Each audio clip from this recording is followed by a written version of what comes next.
La simplicidad es la cualidad de ser poco complicado, lo cual resulta beneficioso en muchos ámbitos. Al ser simples, ya sea en nuestra forma de pensar, en nuestros deseos o en cómo organizamos nuestras cosas y amueblamos nuestros espacios, podemos despejar la mente y concentrarnos en lo que realmente importa, lo que conduce a la claridad, la paz y la plenitud en nuestras vidas. Además, la simplicidad puede ofrecer la respuesta más eficaz en una sociedad abrumada por el consumismo y la ambición, y por el descontento y el agotamiento eventual que se derivan de ello. Vivimos en un mundo donde nuestro valor se mide por lo ocupada que está nuestra vida, por cuántas experiencias hemos tenido, cuántos países hemos visitado, cuánta experiencia profesional acumulamos. Toda la civilización occidental está enfocada únicamente en adquirir más. Nos comparamos constantemente con personas en redes sociales, nos comparamos con la gente de nuestro entorno, y existe una presión social permanente por estar a la altura de los demás. Todo el tiempo intentamos competir, intentamos seguir el ritmo, y eso termina convirtiéndose en toda nuestra vida. Para ser claro, no estoy diciendo que esto sea una cuestión de correcto o incorrecto, pero lo cierto es que toda nuestra vida termina convirtiéndose en una persecución interminable de más y de mejor, hasta el punto de que muchas personas desarrollan problemas graves como depresión y ansiedad, e incluso algunas contemplan quitarse la vida al creer no haber logrado ni adquirido tanto como otros. Este es un problema muy serio. Nuestros logros, nuestras posesiones, las personas en nuestra vida y las experiencias que hemos vivido rara vez nos parecen suficientes. De hecho, casi nunca nos detenemos para decir, en este punto estoy bastante satisfecho. Nuestra mente está profundamente condicionada a querer siempre más, incluso cuando ya tenemos lo necesario. Y esto no es necesariamente malo, porque en cierto sentido nos mantiene en movimiento, especialmente si somos ambiciosos. A veces, compararnos con otras personas puede funcionar como un factor motivador. Sin embargo, esta persecución interminable de más, de algo más grande y mejor, este correr constante, llenar nuestras agendas y tratar siempre de estar ocupados, termina volviéndonos más miserables de lo que solemos notar. Limitar un poco las cosas y quedarnos solo con lo que realmente necesitamos, con lo verdaderamente necesario, puede marcar una diferencia importante. Enfocarnos más en vivir de verdad, en disfrutar la vida, y menos en estar siempre haciendo, logrando y compitiendo, aligera la carga. Del mismo modo, dedicar menos tiempo a actividades que sentimos que debemos hacer solo por obligación, por presión social o por la sensación constante de ir atrasados, nos devuelve una relación más sana con nuestro tiempo y con nosotros mismos. Muchas veces aparece esa sensación de ver a otras personas lograr cosas, ya sea en internet o en el entorno cercano, y experimentar un tipo de celos que termina haciéndonos sentir insuficientes, como si no hubiéramos logrado o hecho lo suficiente. En algunos casos, esto puede ser positivo. Cuando alguien está realmente rezagado, puede servir como impulso para esforzarse más y tomar los logros ajenos como inspiración. Sin embargo, llega un punto en que esta comparación constante se vuelve poco saludable y tóxica, porque la mayoría de las veces es solo una ilusión, uno de los mecanismos del ego. En la Biblia, uno de los 10 mandamientos advierte que no debemos codiciar lo que pertenece a nuestro prójimo. Con el tiempo, resulta evidente que este tipo de mandamientos parecen dirigirse directamente al ego humano. El ego siempre desea lo que no posee, la vida del otro, sus logros, su éxito, sus posesiones. No se trata solo de querer objetos materiales, sino de anhelar aquello que vemos en los demás, como si su camino, por el simple hecho de no ser el nuestro, tuviera más valor. Muchas veces terminamos sentados, sintiendo lástima por nosotros mismos o frustración por no estar logrando ciertas cosas, en lugar de usar ese tiempo de manera más consciente y actuar. Y esta forma de vida puede sentirse profundamente solitaria. Ninguna experiencia es objetivamente mejor que otra, es la mente la que decide qué se considera una buena experiencia. Por eso, cambiar de perspectiva implica una decisión voluntaria, aprender a disfrutar aquello que eliges hacer. Conozco personas para quienes, hoy en día, gran parte de su alegría, felicidad y sensación de plenitud proviene de actividades simples y, en muchos casos, solitarias: filosofar, pasar tiempo en la naturaleza, practicar la autorreflexión o cultivar la espiritualidad. Este tipo de actividades son las que realmente añaden un valor genuino a nuestra vida. El resto de las cosas que solemos perseguir, como reuniones sociales, relaciones, este plan y aquel viaje, tienden a ser más bien temporales. No estoy diciendo que no tengan ningún valor, pero muchas veces funcionan como estímulos pasajeros, pequeñas dosis momentáneas de dopamina que el cerebro persigue. Obviamente hay que tener cuidado, esto no significa quedarse tirado todo el día en la cama, caer en la inactividad total ni usar la casa como una forma de esconderse del mundo. El punto que intento transmitir es limitar ese exceso de estar siempre corriendo, de distraernos constantemente, y usar ese tiempo en actividades que tengan sentido. La felicidad no se encuentra en cuánto has logrado, ni en cuánto estás haciendo, ni en qué tan ocupado estás, reside en la sencillez. Está en abrazar el momento presente, sea cual sea, y en dejar de lado todo aquello que nos distrae, para conectar con este instante. Si vives a gran velocidad, es fácil pensar que, si corres lo suficientemente rápido, acabarás alcanzando la vida que imaginaste. Pero, en realidad, el tiempo pasa y terminas más cansado, más distraído y más distante de ti mismo. Cuando reduces el ritmo, no es que ganes más horas, lo que cambia es la forma en que las percibes.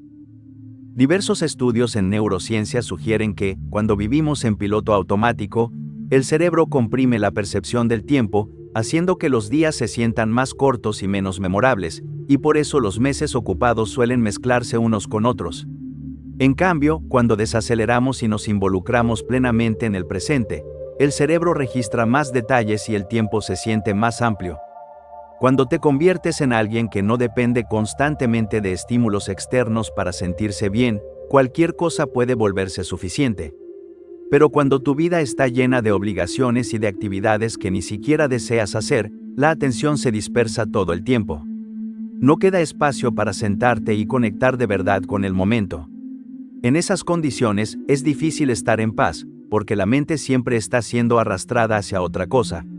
No necesitas estar constantemente involucrado en algo cada segundo del día, y cuanto más cambias tu perspectiva para simplemente habitar este instante, salir afuera, mirar un árbol y apreciar su forma, reconocer la belleza de la existencia humana y de la realidad misma, más aprendes a encontrar un valor profundo en lo que antes parecía insignificante. El problema es que rara vez se nos enseña a vivir de esta manera. A la mayoría de nosotros se nos dice que soñemos más grande, que apuntemos más alto, que sigamos persiguiendo algo que destaque, porque cualquier cosa menos que eso parece un desperdicio de potencial. Sin embargo, una vida tranquila y sencilla no es conformarse con algo peor, es exactamente suficiente, aunque a veces hayamos olvidado cómo verla de ese modo.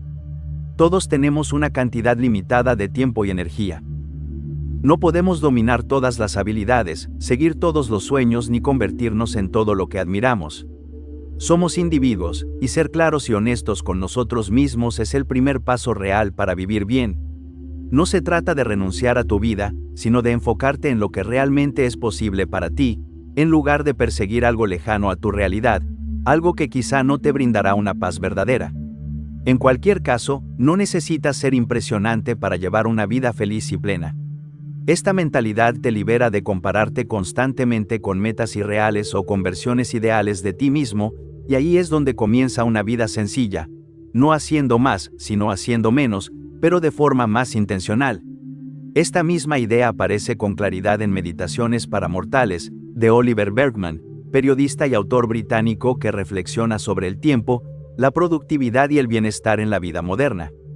En este libro, Berkman invita a aceptar nuestras limitaciones, reconocer la finitud del tiempo y reducir la dispersión de nuestra atención como una forma de vivir con mayor claridad. En lugar de intentar abarcarlo todo, propone enfocarnos en menos cosas, pero de manera más profunda, como uno de los gestos más amables que podemos tener con nosotros mismos. Actualmente estamos rodeados de información, historias, consejos y recomendaciones sobre cómo deberíamos actuar o quiénes deberíamos ser. A veces parece que la vida era mucho más sencilla antes de las redes sociales, cuando las personas podían concentrarse más en su propia vida y en el pequeño círculo que las rodeaba, sin estar constantemente comparándose con lo que todos los demás hacían ni midiendo su vida frente a miles de desconocidos. Cuando la atención se dispersa en demasiadas direcciones, se vuelve muy difícil escuchar nuestros propios pensamientos, y entonces puede parecer que nos estamos quedando atrás, incluso cuando en realidad no es así. Honestamente, tienes permiso para ir despacio. No necesitas aplicar cada idea que escuchas, y mucho menos todas al mismo tiempo. Tampoco necesitas un plan perfecto. Una estrategia que puede ayudarnos a trabajar dentro de nuestras limitaciones es plantar semillas para nuestro desarrollo. Esto significa hacer una pequeña cosa cada día que nos acerque a sentir más calma y claridad. No tiene que ser nada grande ni impresionante. Por ejemplo, si buscas tranquilidad, no necesitas una caminata de 2 horas en la naturaleza todos los días. Puedes simplemente salir afuera durante 10 minutos, notar la forma de un árbol, el sonido de la lluvia o la luz entrando por una ventana. Y esos momentos no tienen que ser dramáticos ni sentirse perfectos.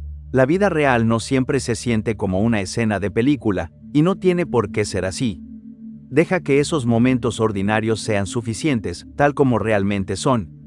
Otra cosa fundamental para volver nuestra vida más sencilla es descubrir qué conviene abandonar y qué vale la pena perseguir. Es difícil avanzar cuando intentamos aferrarnos a todo. Antes de hacer nuestra vida más sencilla, es necesario tomar decisiones, mirar con honestidad cómo usamos nuestro tiempo y nuestra energía, y preguntarnos qué es lo que realmente nos aporta. En muchos casos, esto comienza al soltar aquello que, poco a poco, nos va drenando.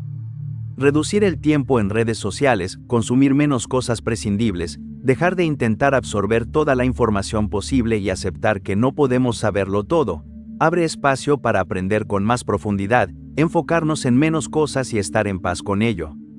Estos cambios tienen que ver con aclarar qué es lo que realmente importa y con aceptar que no es necesario hacerlo todo, tenerlo todo ni saberlo todo para vivir bien. El libro de Oliver Berkman retoma una idea de Carl Jung, el concepto de una tarea vital. No se trata de perseguir grandes metas o logros, sino de encontrar un camino que te permita crecer y desarrollarte como persona. Esta tarea debe cumplir 2 condiciones claras. Primero, debe empujar tu zona de confort y ayudarte a crecer lentamente con el tiempo. Segundo, debe encajar dentro de tu realidad actual. Tu tiempo, tu energía, tus habilidades y tu situación tal como son ahora, no como te gustaría que fueran algún día. Aquí tienes un ejemplo de cómo podría aplicarse esto. Supongamos que intentas ordenar toda tu casa en un solo fin de semana mientras manejas el trabajo, los mandados y todo lo demás. Probablemente eso no vuelva tu vida más sencilla. En cambio, reservar 1 hora cada fin de semana para revisar un espacio pequeño sí es algo posible. Puede que no siempre sea cómodo, porque ordenar no es del agrado de todos y a veces resulta emocionalmente difícil, pero encaja mejor en tu vida actual y en tus aspiraciones reales. En lugar de mantenerlo general, desglósalo. Elige organizar un cajón de tu escritorio o limpiar 5 libros de la estantería. Haz la tarea tan pequeña y concreta que casi parezca demasiado fácil para empezar. También ponle límites, no más de 3 o 4 horas para una tarea enfocada. Eso mantiene el proceso sostenible. Si notas que estás yendo mucho más allá de eso, normalmente significa que tu ego ha tomado el control. Recuerda, no estás aquí para ganar ningún concurso, estás aquí para crear una vida que se sienta bien. Aquí aparece un punto que suele malinterpretarse. Una vida más sencilla no significa una vida perfecta, no significa que los problemas desaparezcan ni que todo se sienta en paz todo el tiempo. Siempre habrá dificultades, eso es parte de ser humano. El sentido de simplificar no es eliminar los problemas, sino cambiar el caos constante por problemas mejores. Un mal problema podría ser correr todos los días, sentirte siempre abrumado, intentar hacer demasiadas cosas al mismo tiempo o no saber nunca en qué enfocarte. Un mejor problema, en cambio, podría ser decidir cómo pasar una mañana tranquila, aprender a poner límites con personas que te importan o elegir qué idea creativa seguir cuando realmente tienes tiempo. Claro que sigues lidiando con cosas, pero estos problemas mejores se sienten como parte de tu vida, no como una vida que te arrastra en 100 direcciones distintas. No simplificas para escapar de las partes difíciles, simplificas para que lo que quede merezca tu cuidado y tu atención, para que tus desafíos estén alineados con problemas que quieres resolver, no con aquellos que solo tienes que soportar. Muchas personas se interesan por la sencillez y la vida simple porque buscan más control. Tal vez se sienten abrumadas y esperan que, al eliminar cosas, la vida finalmente se calme. Y sí, simplificar suele producir espacio. pero no vuelve la vida perfectamente predecible. Por mucho que planifiques, la vida sigue cambiando, sigues cansándote, y aparecen cosas inesperadas. Los planes se caen, surgen interrupciones, y cuanto más intentas controlarlo todo con fuerza, más estrés te generas a ti mismo. Esto nos pasa con frecuencia, planeamos un día tranquilo, y de repente, alguien llama por algo importante. Intentamos tener una noche calmada, pero la mente se queda atrapada en algo que salió mal. Incluso cuando simplificas lo externo, tu mundo interior no siempre se mantiene alineado. A veces no es la vida en sí lo que se siente abrumador, sino la forma en que pensamos sobre ella. Todos cargamos hábitos mentales, patrones que generan presión de manera silenciosa, muchas veces sin que nos demos cuenta. A estos patrones se les conoce como sesgos cognitivos. El primero es la falacia de la planificación, la creencia de que algo tomará menos tiempo o energía de lo que realmente requiere. Tal vez te sientes a terminar un proyecto, responder correos o completar tu lista de tareas y, horas después, apenas vas por la mitad. Entonces te sientes atrasado, aunque la tarea nunca fue pequeña desde el inicio. Esto ocurre cuando esperamos movernos a un ritmo irrealista, y muchas veces, el problema no eres tú, sino la presión de tratar cada día como si tuviera que ser maximizado. Otro sesgo muy común es la catastrofización. Ocurre cuando la mente salta directamente al peor escenario posible. Olvidas responder a alguien y asumes de inmediato que estará muy molesto contigo. Te sientes cansado un día y te preguntas si algo en ti está fallando, o consideras ir más despacio y, al instante, temes perder todo el impulso en lo que estás haciendo. Es un sesgo con el que la mayoría lidiamos y que resulta difícil de desactivar. Normalmente, cuando estamos cansados o inseguros, la mente llena los espacios en blanco con miedo. Pero, la mayoría de las veces, esos temores no se hacen realidad. Luego está el sesgo de control, la idea de que, si nos esforzamos lo suficiente, podemos evitar que algo salga mal. Pero así no funciona la vida. A veces lo inesperado aparece y no es tu culpa. A veces, simplemente, necesitas soltar el plan y estar con lo que es. Estos patrones o hábitos mentales no te hacen una persona mala ni rota, solo necesitan ser notados. Cuando los ves, puedes aflojar el agarre y elegir una respuesta diferente. Es importante aceptar el flujo de la vida, incluso en sus partes incómodas. Tendemos a etiquetar las interrupciones o los cambios como problemas, cuando en realidad no lo son. El cambio de planes, la pérdida de impulso o la emoción inesperada no estorban el camino, forman parte de él. He aprendido que algunos de los momentos más centrados de mi vida no fueron planeados, llegaron cuando dejé de resistirme a lo que tenía delante y simplemente acepté la realidad. De hecho, muchas de nuestras mejores ideas aparecen cuando ni siquiera estamos intentando tenerlas, surgen cuando estamos presentes, no haciendo nada en particular, tal vez caminando o mirando por la ventana. Así que puedes seguir haciendo planes y seguir simplificando, pero sostén tu agenda con una mano abierta. Haz lo que puedas con enfoque y cuidado, sin esperar que todo se mantenga siempre según lo previsto. Otra cosa importante es dejar de esperar la vida real. La mayoría de nosotros vive con la idea de que la vida auténtica está en algún punto del futuro. Planeamos tiempos mejores y tratamos el momento presente como un simple calentamiento para lo que vendrá. Pero una clave para una vida más tranquila y sencilla es dejar de aplazarla. Los buenos momentos que recuerdas, aquellos que se sentían plenos, ligeros o significativos, siempre estaban ocurriendo en el presente. Y la mayoría de ellos no se sentían especiales en ese instante. Eran días y escenas pequeñas y ordinarias, de esas que solo se extrañan cuando ya se han ido. Una gran parte de este cambio consiste en tomarte tu vida actual en serio. Muchas personas retrasan la felicidad porque no creen que ahora sea el momento adecuado para hacer nada. Trabajan en exceso para ganarse un descanso futuro. Posponen relaciones porque no están listos. Evitan cambios porque su presente no es ideal para eso, aunque en el fondo sí quieran hacerlo. Debemos entender que, la mayoría de las cosas realmente no importan tanto. Cuando evaluamos el gran panorama, la mayoría de lo que hacemos no será recordado ni cambiará el curso de la historia. Y eso, en realidad, es algo bueno, porque imagina si cada acción tuviera consecuencias enormes. La vida sería insoportable y serías increíblemente cuidadoso con todo lo que haces y dices, pero la verdad es que la mayor parte de la vida está hecha de momentos ordinarios. Y gracias a eso, somos libres de enfocarnos en cosas más pequeñas y humanas, cocinar una comida, dar un cumplido, ayudar a alguien, sin necesidad de que eso sea algún tipo de granito. Y con la vida ocurre lo mismo, no tienes que perseguir el sentido a través de la fama o el reconocimiento. Puedes vivir en silencio y aún así tu vida puede ser significativa. Por eso, vivir una vida simple, sencilla y tranquila no solo está bien, sino que es algo de lo que realmente se puede estar orgulloso. En muchos casos, es precisamente esa sencillez la que la vuelve verdaderamente significativa. Tal vez ahí, en lo simple y silencioso, es donde la vida encuentra su forma más honesta. Tal como nos enseña Pascal, toda la desgracia de los hombres proviene de no saber permanecer tranquilos en una habitación.